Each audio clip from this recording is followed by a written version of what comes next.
नमस्कार, स्वागत है आपका 18 और स्वदेश पर। आप देख रहे हैं मिड कैप शेयरों को लेकर हमारा खास शो मिड कैप मसाला और आपके साथ में हूं अभिषेक सत्यव्रतम। आरबीआई के बूस्टर डोज से बाजार की सेहत में आज सुधार हम देख रहे हैं और लगातार 2 दिन की गिरावट पर बाजार में ब्रेक लग रही है और आज फिर से निफ्टी ने 23,000 के लेवल को रीगेन कर लिया है। करीब करीब 200 अंकों के आसपास की तेजी हम निफ्टी में देख रहे हैं। अपने एक्सपर्ट से जोड़ लेते हैं। हमारे साथ आज जुड़ गए हैं खास चर्चा के लिए रेलिगेयर ब्रोकिंग के Ajit Mishra. Ajit, thank you so much, बहुत शुक्रिया आपका समय देने के लिए। आपसे चर्चा की शुरुआत कर लेते हैं निफ्टी के 3 घंटे के ट्रेड से।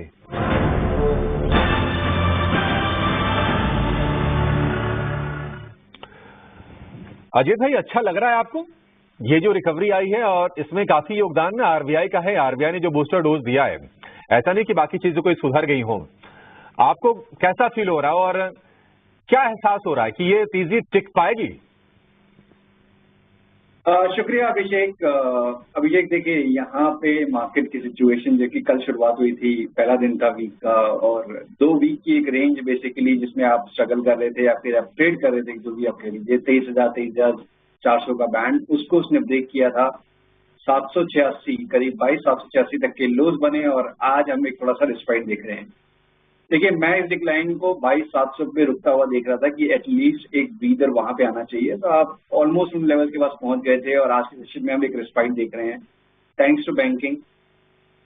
दूसरी इंपॉर्टेंट चीज यहाँ पे ये है कि बावजूद इसके कि यूएस मार्केट्स में कल रात को जिस तरीके से करेक्शन देखने को मिला था आईटी पैक में, आईटी मेजर्स इंडेक्स में, उस तरीके का रिफ्लेक्शन अभी तक हमारे यहाँ पे आईटी स्टॉक्स में उस तरीके का नहीं है। तो ये एक और रिस्पाइट है। तो बैंकिंग का तेज होना और आईटी का रुकना, ये कहीं ना कहीं हद तक मार्केट को हेल्प कर रहा है।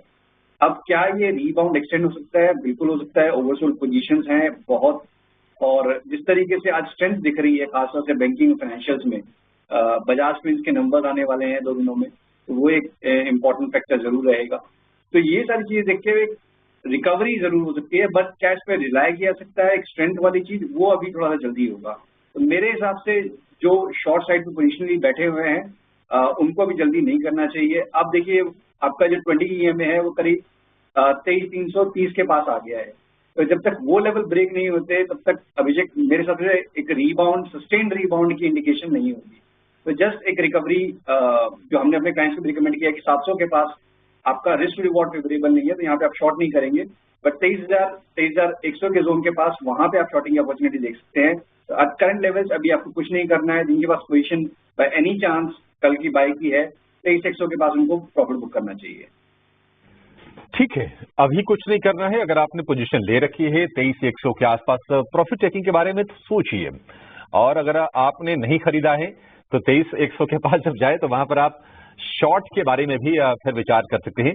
अभी नो ट्रेड जोन में इंडेक्स ट्रेड कर रहा है। ये निफ्टी का व्यू हो गया।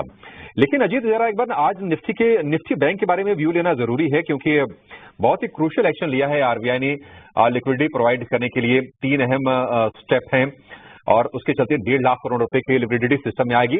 और उससे उम्मीद ये की जा रही है कि जो क्रेडिट ग्रोथ थोड़ी सी सुस्त होती नजर आ रही है उसको पुश मिलेगा, एसेट क्वालिटी को सुधारने में मदद मिल सकती है।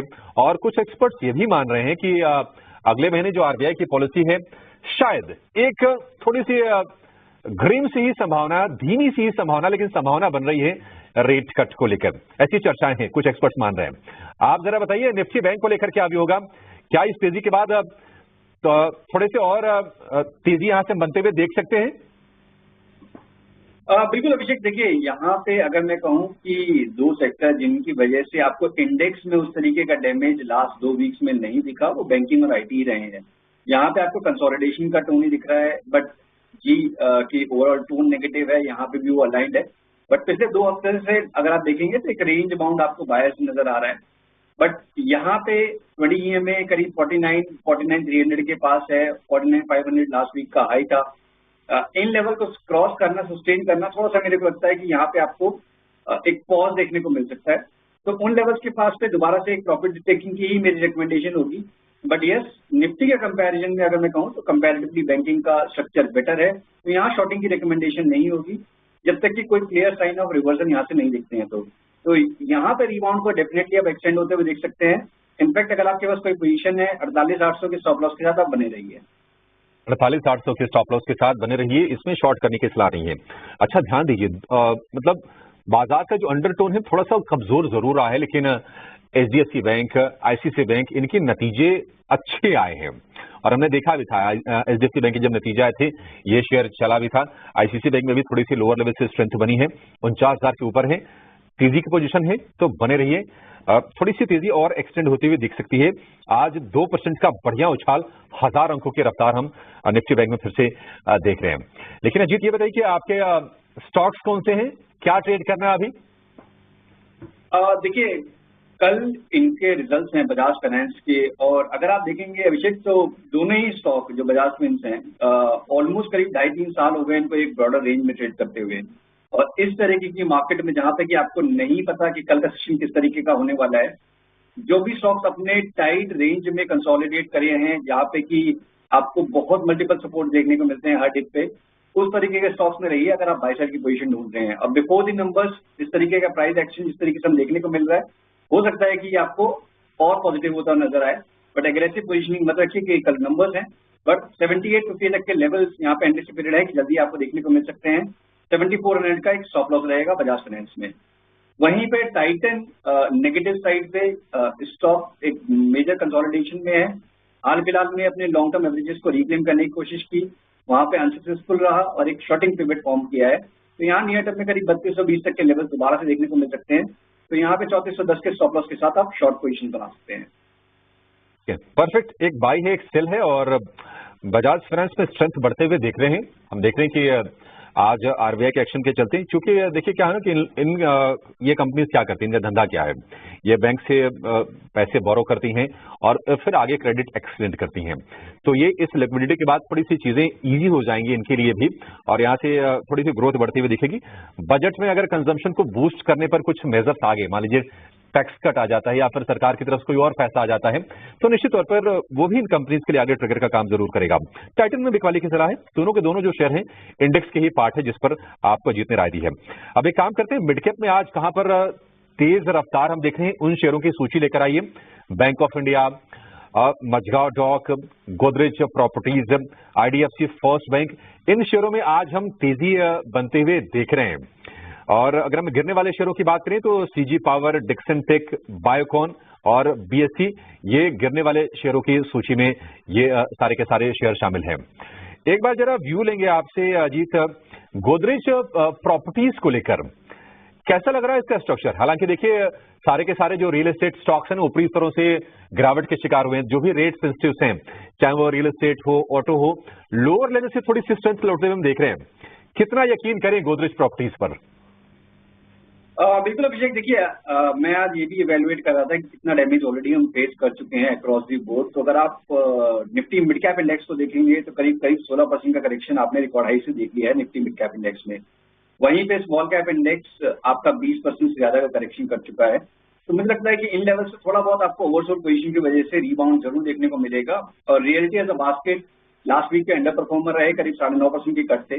तो यहाँ पे भी जिस तरीके से हम देख रहे हैं सिलेक्टिवली, चाहे वो डीएलएफ हो, ओवरऑल रियलिटी हो, गोदरेज प्रॉपर्टी हो, यहाँ पे एक रीबाउंड, एक रिस्पाइट देखने को मिल सकता है। तो अगेन ये एक रीबाउंड ही है और इस केस में करीब 22 से 40 तक के लेवल्स आपको देखने को मिल सकते हैं इसमें। तो यहाँ पे आप लॉन्ग पोजीशन अगर बना रहे हैं तो 21 से 40 का एक स्ट्रिक्ट स्टॉप लॉस जरूर मेंटेन करें। ठीक है, ओवरऑल रियलिटी को लेकर ये व्यू। बायोकॉन हमने देखा था कि अच्छी स्ट्रेंथ आई थी, 400 रुपए के ऊपर भी ये शेयर निकल गया था, लेकिन वहां से प्रॉफिट चेकिंग हो रही है बायोकॉन में और 350 रुपए के आसपास के प्राइसेस हैं। वैसे फार्मा में आज स्ट्रक्चर वीक भी है, बड़े शेयर भी टूट रहे हैं, लेकिन बायोकॉन में गिरावट का लगातार तीसरा सत्र है। गिरावट को बाय करना है जीत या फिर ये करेक्शन थोड़ा और लंबा खींचेगा? देखिए यहाँ पे अभिषेक मैं भी इसी तरीके से कुछ आइडेंटिफाई करने की कोशिश कर रहा था। जब फार्मा स्टॉक्स में थोड़ा बहुत कंसोलिडेशन का टोन था तो बायोकॉन डेफिनेटली एक आउट परफॉर्मर था।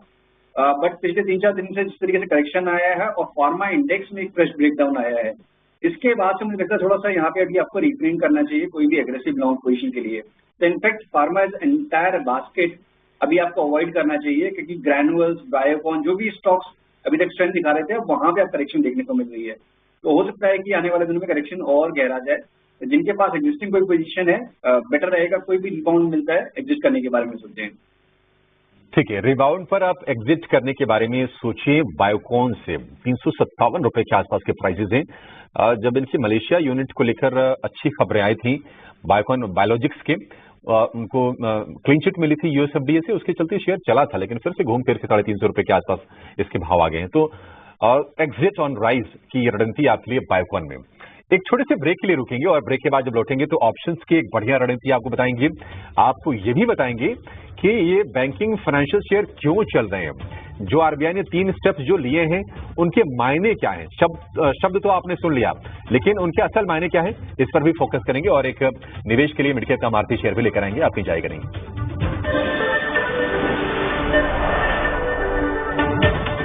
शो को यहीं पर समाप्त करने का भी समय हो गया है। अजीत, बहुत शुक्रिया, आज आप जुड़े और आपने तमाम शेयरों पर हमारे दर्शकों की मदद की।